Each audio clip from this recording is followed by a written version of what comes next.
여러분, 우리나라의 최대 명절은 추석과 설날입니다. 지난주에 한국이 추석이었죠. 저희는 아주 멀리 있기 때문에 고향 방문을 못했습니다. 한 분만 방문하신 걸로 알고 있는데, 그 대신에 우리는 지난주에 모여서 맛있는 한가위 음식을 나눠 먹고 윷놀이를 했던 기억이 있습니다. 한국은 여전히 코로나 때문에 고향 방문을 좀 자제해달라는 호소에도 불구하고 이번 추석에는요, 전 인구의 2명 중에 1명이 고향을 방문하겠다고 했던 그 설문 통계를 본 적이 있습니다. 그만큼 부모님과 형제 자매들이 만나는 것이 그립고 행복하기 때문일 것입니다. 오늘 본문의 배경은 이스라엘의 최대 명절인 유월절을 앞두고요, 수많은 사람들이 예루살렘으로 모여들기 시작했습니다. 율법에 따라서 먼저 성결 의식을 치르기 위함이었죠. 성결 의식을 치른 자만이 유월절 의식을 참여할 수가 있기 때문입니다.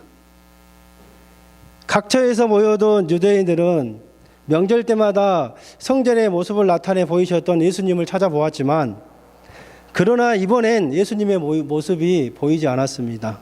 그래서 그들은 서로 자신 있게 이번만큼은 예수님이 예루살렘으로 상경할 리가 없다고 단정했습니다.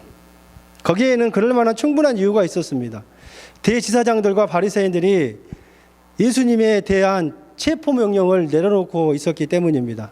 요한복음 7장 57절 한번 다 같이 읽어보겠습니다. 시작. 이는 대지사장들과 바리새인들이 누구든지 예수 있는 곳을 알거든 신고하여 잡게 하라 명령하였음이로라. 예수님을 잡아다가 그냥 권장 몇 대를 치거나 아니면은 잠깐 감옥에 넣는 것이 아니라요, 아예 예수님을 죽여버리기 위해서 체포령을 발동해 놓고 있었습니다. 이것은 유대인이라면은 공공연히 다 알고 있는 사실이었습니다. 더욱이 장본인인 예수님께서 그 모든 상황을 누구보다도 잘 알고 계셨습니다. 바로 이것이 이번만큼은 예수님이 예루살렘으로 상경할 리가 없다고 유대인들이 단정한 이유였습니다. 그러나 변함없이 예수님은 이런 살벌한 분위기 속에서도, 현상금이 내걸린 상황 속에서도 이미 예루살렘을 향하여 출발하고 계셨다는 거예요. 1절입니다. 다시 한번 읽어보겠습니다. 시작. 유월절 엿새 전에 예수께서 어디에요? 베다니에 이르니 이곳은 예수께서 죽은 자 가운데서 살리신 나사로가 있는 곳이라. 여러분, 예수님은 자신에 대한 체포명령을 모르고 계셨을까요? 아니요, 이미 알고 계셨습니다. 그러면 체포는 당할지라도 죽을 줄을 모르셨기 때문입니까? 아니요, 그것도 알고 계신 거예요. 그렇다면 어차피 내가 져야 할 십자가 즐거운 마음으로 지자 고난당하는 것이 즐거우셨겠습니까? 그것도 아닙니다. 우리가 잘 알듯이 예수님은 마지막 순간까지 이 십자가의 잔, 이 십자가의 고난을 아버지 하나님께 물러가게 해달라고 피땀 흘리며 외칠 정도로 그렇게 피하고 싶은 일이 십자가의 일입니다. 그런데도 왜 주님은 죽음의 길인 줄 뻔히 알면서도 예루살렘으로 가면은 죽는데요, 이제. 거기 가면 안 돼요. 왜요? 죽으러 가는 거잖아요, 알면서. 그토록 피하고 싶어 했던 십자가의 죽음을 스스로 원해서 취하셨을까요? 그 이유는 오직 한 가지입니다. 그것은 당신께서 마땅히 행하셔야 할 일이기 때문에 그렇게 하신 거예요. 마땅히 행하셔야 할 일임에도 불구하고 단지 원치 않으신다는 이유만으로 십자가의 고난을 만약에 회피하셨다면은 우리는 여전히 구원의 빛도 소망도 없이 여전히 죄의 어둠 속에서 죽음의 행진을 계속하고 있을 것입니다. 또한 주님께서는 부활의 주가 되지 못하셨을 거예요. 그러나 원하지 않으시는 일이었음에도 불구하고 마땅히 하셔야 할 일이시기 때문에 이 십자가를 지셨을 때 온 인류가 그분으로 인해서 참 생명과 참 구원과 삶의 이유와 부활의 참 소망을 얻을 수 있게 되었다는 거예요. 오래전에 한국에서요, 전폭이라고 그러잖아요. 전도 폭발 임상 세미나에 참석했었는데 그때 강사하셨던 이창호 목사님이 이런 말씀을 하셨는데 기억에 남아요. 한번 따라해 보실까요? 정말로 내가 하고 싶은 것을 하기 위해서는 정말로 내가 하기 싫은 것을 해야만 한다. 동의하십니까? 힘들지만 참 가슴에 와닿은 말이었어요. 정말로 내가 하고 싶은 것을 하기 위해서는 정말로 내가 하기 싫은 것을 해야만 한다. 학생들 새학기 시작되었는데요, 어쩌면 하기 싫은 공부를 해야 하는 이유도 여기에 있을 수 있습니다. 우리에게는 꿈이 있기 때문에. 사랑하는 성도 여러분, 혹시 우리 가운데요, 내가 원하는 것이 아니라고, 또는 내 적성에 맞지 않다고, 아니면은 내 체질이 아니라고, 내 은사가 아니라고 회피하는 일은 없습니까? 혹시 남편으로서 마땅히 행하여야 할 바를 행치 않기 때문에 혹시 아내가 엄청난 고통 속에 빠져 있다는 것을 혹시 여러분 아십니까? 여러분, 남편은 내 편이에요, 남의 편이에요? 남편은 남의 편이에요. 내 편이 아니에요, 여러분.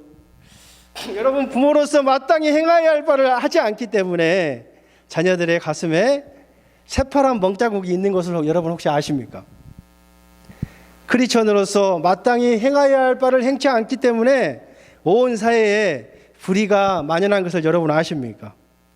직분자로서 마땅히 행하여야 할 바를 행하지 않기 때문에 혹시 우리의 신앙은 미지근하지는 않습니까? 한번 좀 돌이켜 봤으면 좋겠습니다. 물론 그래요.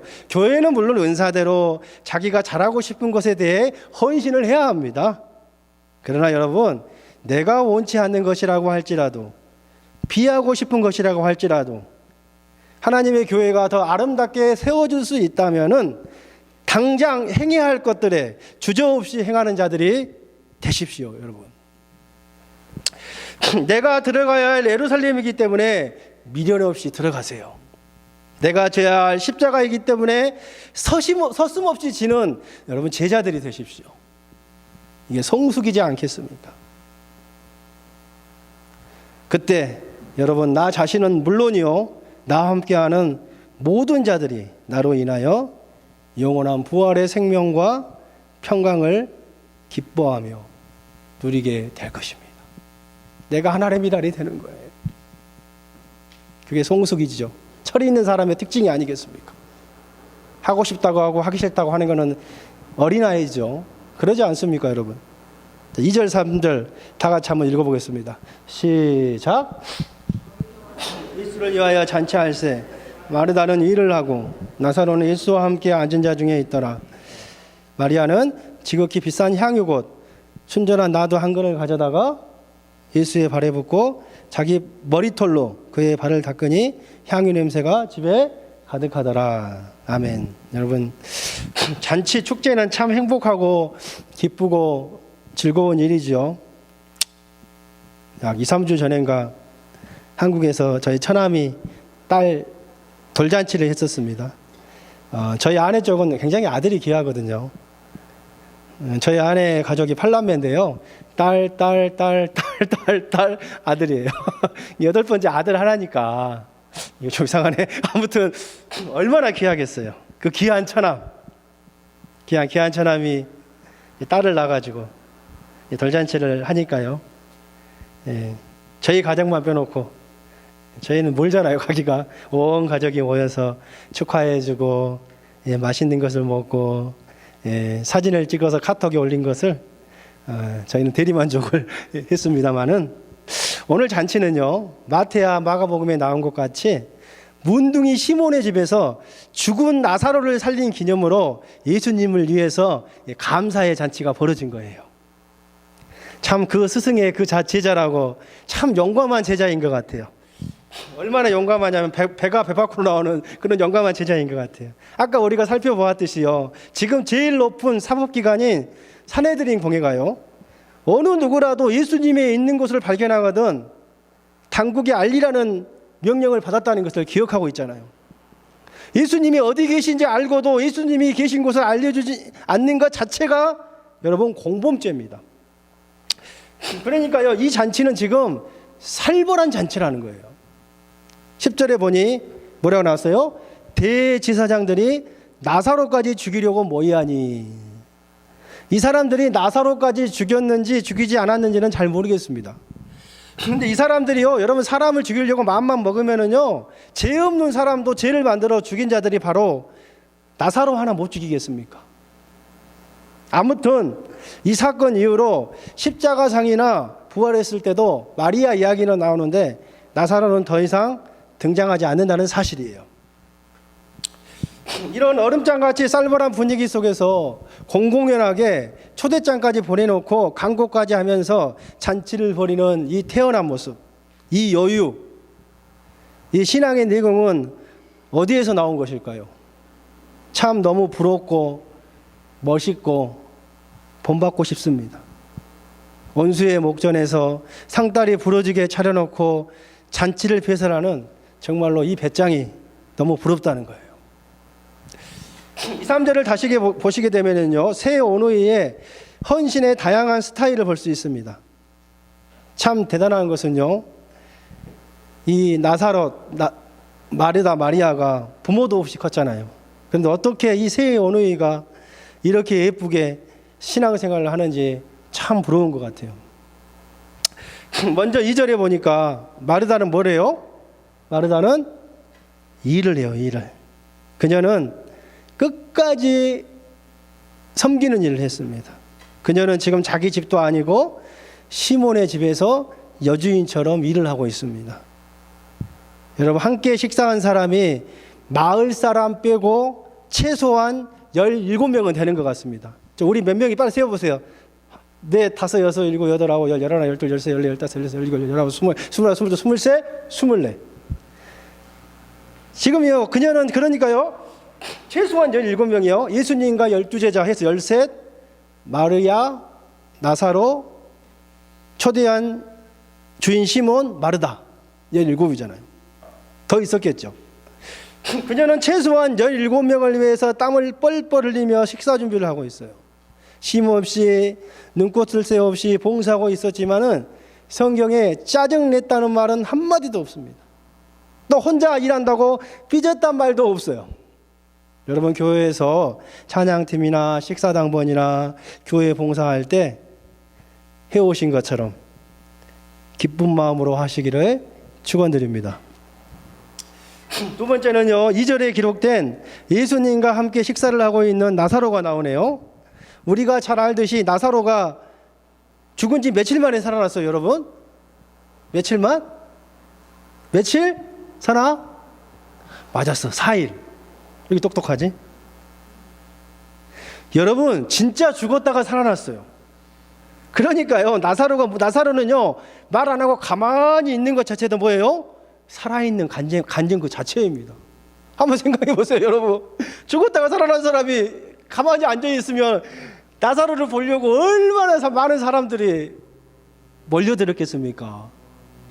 그러지 않았겠습니까? 시체 냄새까지 다 났는데요. 그러니까요, 여러분, 나사로는요, 아무것도 안 하고 예수님과 함께 밥만 먹고 있어도 어떻게 해요? 그 자체가 간증이었다는 거예요. 그 자체가 전도예요. 나사로를 통해서 정말로 많은 사람들이 예수님을 믿었어요.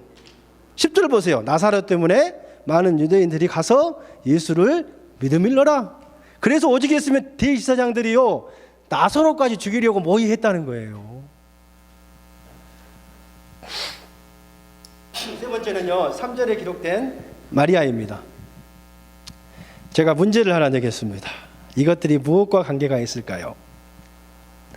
불가리, 구찌, 겐조, 샤넬, 고스트, 깔린느. 뭐가 관계? 빨리 대답하세요. 까사렐, 니나리찌, 니코스, 두봉, 랑방, 버버리, 베르사체 몰라요? 베네똥, 블루마린 나도 모르겠다. 마지막 하나 딥티크. 뭐가 관련되는 것 같아요?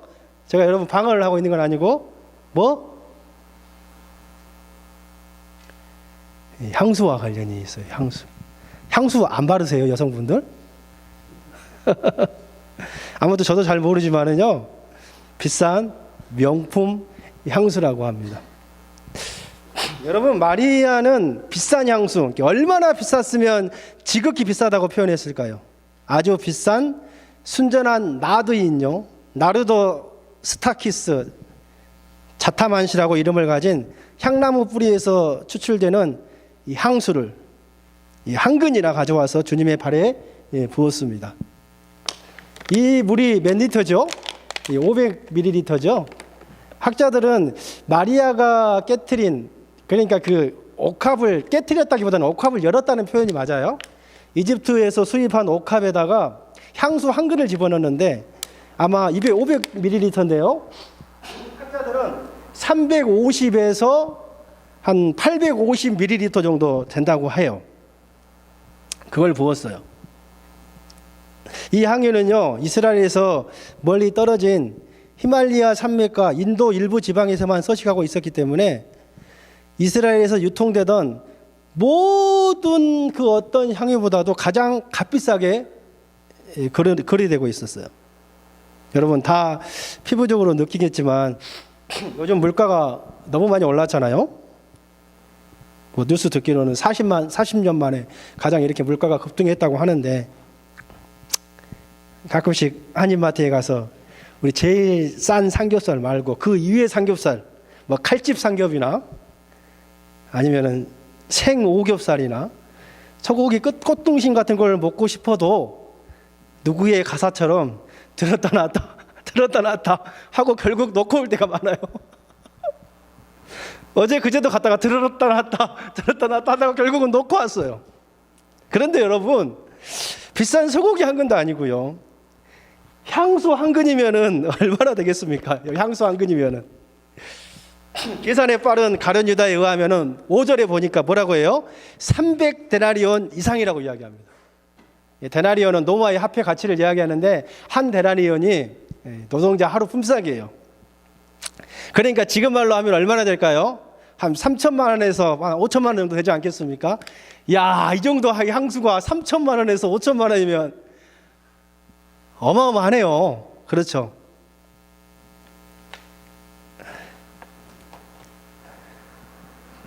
(1년치) 임금을 의미합니다. 요즘 우리말로 1년치 임금은 아닌 것 같아요. 이게 그때 당시로 따진다면은요, 안식일 주일날 하루만 쉬고 올차도 없고 여름 휴가도 없고 빨간 날도 못 쉬고 연휴도 없이 1년 동안 일하는 월급을 말합니다. 65일 뺀 300일치니까요. 시급으로 300일을.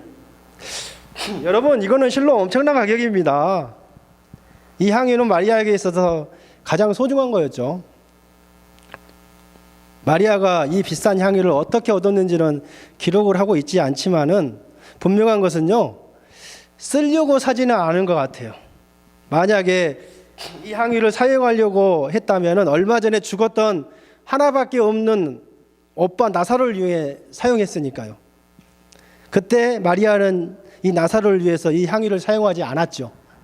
대체적으로 이거는 혼수품으로 유대 여자들이 많이 준비를 했다고 합니다. 결혼식 할 때 남편에게 혼수품으로 가져가려고요. 마리아는요, 그러니까 자신의 가장 값진 것, 자신의 최고의 것, 자신이 소유하고 있는 것 중에 가장 소중한 것, 자신의 전부와 같은 것을 마리아는 아낌없이 조금도 주저함 없이 주님의 발에 부었다는 거예요. 그리고 그것도 모자라 여자에게 있어서 가장 소중함을 상징하는 머리카락으로 주님의 발을 씻어 드렸다는 것입니다. 고린도전서 11장 5절에 보면은 이런 말씀이 있어요. 긴 머리는 여자의 영광이다. 이런 말씀이 있어요. 가장 영광스러운 것을 사람의 몸 중에서 가장 하찮은 데에 갖다 대었다는 거예요. 그리고 가장 값비싼 것을 거기에 모두 다 부었다는 거예요. 3천만 원에서 5천만 원 상당의 모든 것을 다 부었다는 거예요. 남김없이요. 여러분, 얼마나 아름답고 감동적인 헌신입니까? 우리는 이런 마리아에게 기립박수를 쳐줘야 합니다. 이러한 신앙을 우리는 본받아야 합니다. 그러나 여러분, 가룟 유다의 반응을 한번 보십시오. 5절 6절 우리 한번 다 같이 읽어보겠습니다. 시작. 이 향유를 어찌하여 300데나리온이나 팔아 가난한 자들에게 주지 아니하였느냐 하니, 이렇게 말하면 가난한 자들을 생각함이 아니요 그는 도둑이라 돈기를 거기에 넣는 것을 훔쳐감이로라. 유다의 천박한 말을 따르자면 그녀는 낭비가 심한 여자가 되었습니다. 가소비가 심한 여자가 된 거죠. 왜 쓸데없는 곳에 돈을 허비하냐는 거예요. 뭐 그럴 수도 있다고 생각되어집니다. 어쩌면 이런 똑같은 한 사건을 놓고 이렇게 서로 다른 가치관을 여러분 가질 수가 있겠습니까? 예수님은 가장 기뻐했는데요. 가룟 유다가 이처럼 논리적으로 비판하고 나선 것은 주님과 인간에 대한 사랑이 아니라 물질에 대한 자기 욕심 때문이었죠. 여러분, 물질에 대한 욕망의 노예가 된 사람은 절대로 주님과 사람을 사랑할 수가 없습니다. 주님에게는, 그에게는요, 가룟 유다에게는 주님도 사람도 그의 부를 축적시켜주는 도구에 지나지 않았습니다.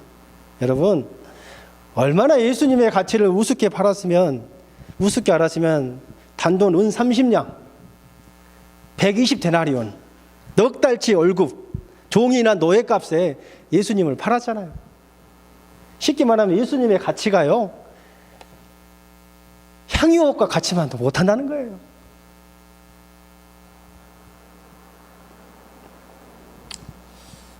자신의 가장 소중한 것을 드린 마리아를 통해서 말할 수 없는 아름다운 진리와 생명의 향기가 발산되고 있습니다. 그러나 온갖 추악한 욕망에 사로잡혀 있는 가룟 유다를 통해서는 영과 육이 함께 썩어 문드러져 있는 악취가 진동하고 있다는 거예요. 여러분은 어떻습니까? 향수와 같은 아름다운 향기를 내뿜는 우리들의 삶이 그러한 삶입니까? 아니면 화장실 냄새와 같은, 아니면 쓰레기 냄새와 같은 그런 악취가 풍겨져 나오는 삶을 살고 계십니까? 여러분은 어느 쪽이십니까? 한번 진지하게 고민해 봤으면 좋겠습니다. 사랑하는 여러분, 저는 개인적으로 사랑은 낭비라고 생각됩니다. 유다가 말한 쓸데없는 낭비가 아니라요, 거룩한 낭비 말입니다. 정말로 사랑을 해보지 않은 사람은 사랑이 낭비라는 것을 알지 못합니다. 사랑은 전략의 대상이 아니라는 것을 알지 못한다는 거예요. 여러분, 사랑은 낭비로만 이루어지는 거예요. 사랑은 아까운 것이 없습니다. 아낌없이 주는 거예요. 주어도 아깝지 않습니다. 사랑은 전부를 주는 것입니다. 더 못 줘서 안타까워할 뿐이죠. 자녀를 향한 우리의 마음이, 여러분 그러지 않나요? 여러분 연애해 보셨습니까? 연애할 때 계산하고 하십니까? 계산하는 사랑, 깍쟁이 사랑, 받는 사랑은 진정한 사랑이 아니죠. 우리는 우리의 최고가 되시는 우리 주님께 우리의 최고를 드려야 합니다. 동의하십니까? 최우선의 것을 드려야 합니다. 가룟 유다가 지금 가난한 자를 운운하는데요, 이웃 사랑보다도 하나님 사랑이 더 우선이지 않겠습니까? 몸과 마음과 목숨과 힘과 뜻을 다하여 주님을 사랑해야 합니다. 왜 그렇습니까? 주님께서 그와 같이 먼저 우리를 사랑하셨기 때문입니다. 동의하십니까? 여러분 동의하십니까? 2006년 어느 날이었던 것 같습니다.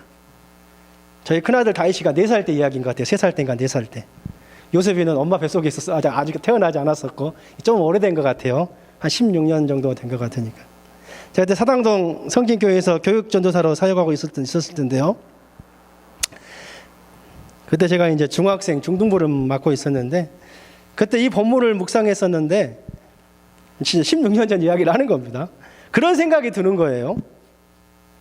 야, 자신의 전부 1년치 연봉을 드렸던 마리아가 어떤 마음이었을까? 되게 궁금한 거예요. 그 다음에는 제 마음속에 엄청난 부담감이 드는 거예요. 야, 나도 마리아와 같이 한번 드려보고 싶은데 근데 이 마음이 떠나지가 않는 거예요. 저 혼자 결정할 수도 없는 거죠. 그래서 저희 아내한테 여보 우리 1년치 사례비 한번 드려보면 안 될까? 제가 이렇게 이야기를 했는데 채은이 가라사대 당신 사례비 지금 얼마 받은 줄 알아? 돈이나 많이 벌면서 그런 소리를 해라. 그때 아마 다윗이 얘 유치원도 못 보내면서 뭔 소리를 하고 있냐고 지금. 교육전자 사례비가 얼마나 되겠습니까? 먹고 살기에 더 빠듯한데요. 아마 제가 그때 60만 원씩 해서 보너스 400% 받아가지고 한 100만 원 받았나 몰라요. 아무튼 그때 당시에 무슨 반지하에 살면서 그런데 2007년 못 드렸어요. 그러면서 늘 부담감만 있는 채 아마 1년 이상이 넘어갔던 것 같아요. 그러면서 이제 2007년도 8월에 유학 가기 전에 돈이 생겼습니다. 목돈이. 전셋값이 생겼잖아요. 이제 집을 빼야 되니까. 이제 그때 이제 아내의 허락을 받고 아무도 모르게 이제 교회 통장으로 제 1년치 사례비를 트랜스퍼를 하고 그 다음 날에 미국으로 떠났던 그 기억이 있어요. 참 제 마음이 많이 기뻤던 것 같아요. 저희 부부의 마음이. 참 신기한 것은 저희가 그때 이제 그래요. 아마 미국으로 갔을 때 5천만 원 정도 가지고 유학을 떠났던 것 같아요. 2003년도인가요? 모르겠네. 아닌가? 2007년도인가? 진짜 7년도라고 그랬죠. 근데 저희가 한 5년 정도 유학 생활을 하면서 빚도 하나도 안 지고 잘 살았다는 기억이 있습니다. 여러분 혹시 우리 가운데 이런 오해를 하실 분들이 있는지 모르겠어요. 야, 지금 장덕수 목사가 1년치 헌금을 하라고 하네. 월급을. 향유옥합을 깨트리지 않으면 주님을 사랑하지 않는 것이라고 하네. 여러분 절대 그러지 않습니다. 절대 오해를 하지 마십시오. 여러분 마르다보다 마리아가 더 낫다고 생각하시면 안 돼요. 지읒이 아니라 시읒이에요. 더 뛰어나다고 생각하시면 안 돼요. 마르다와 같은 일꾼이 없이는 하나님의 교회가 유지될 수가 없습니다. 오늘도 지금도 매 주마다 식사를 준비해 주는 사모님들이 계시기 때문에 우리가 함께 식사하면서 사랑의 교제를 나눌 수가 있는 거예요. 동의하십니까? 우리 자녀들을 맡아서 가르치는 교사들이 있기 때문에 우리는 편안히 예배드릴 수 있습니다. 찬양팀이 있기 때문에 우리의 예배가 훨씬 더 은혜롭습니다. 세은, 너 왜 오늘 이거 안 했냐 근데? 생각이 갑자기 생각나. 미안해, 팔도 칼 다쳤구나. 반대손으로 해야지. 아닌가? 이유가 있네요. 이렇게요, 말 없이 흔적 없이 우리를 위해서 늘 섬겨주시고 기도해 주시는 분들이 있기 때문에 여러분 우리는 힘을 얻고 위로를 받을 수가 있다는 거예요. 이렇게 다양한 은사를 가지신 분들이 서로 조화를 이루어 섬기는 공동체가 바로 교회입니다.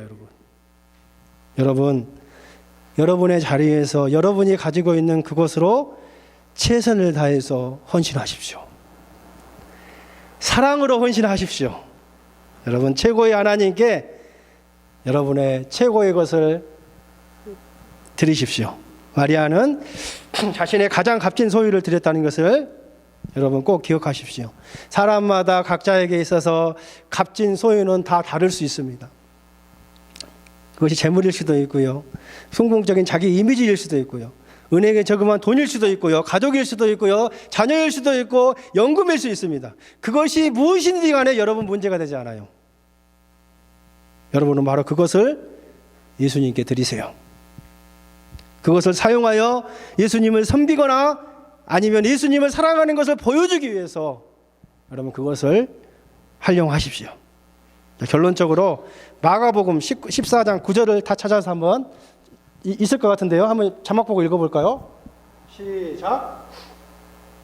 내가 진실로 너희에게 이르노니 온 천하에 어디서든지 복음이 전파되는 곳에는 행한 일도 말하여 그를 기억하리라 하시니라. 아멘. 이 여자 마리아를 말하죠. 그때 거기에서 다른 사람이 행한 일은 다 잊혀졌습니다. 거기에 있었던 많은 사람들의 이름도 다 잊어졌습니다. 그러나 여러분, 마리아는 계속 사람들의 기억 속에 남아 있습니다. 실로 1000년이 2번이나 지났지만 지금 우리도 그녀를 기억하고 있습니다. 우리나라 사람도 아닌데요. 우리는 그녀를 똑똑히 기억하고 있습니다. 여러분, 다른 사람들이 여러분들을 기억해 주셨으면 합니까? 여러분, 예수님이 우리를 기억해 주셨으면 합니까? 기념비를 세우지 마시고 사랑을 세우십시오. 사랑은 낭비라고 했잖아요. 여러분, 거룩한 사랑의 낭비를 하십시오.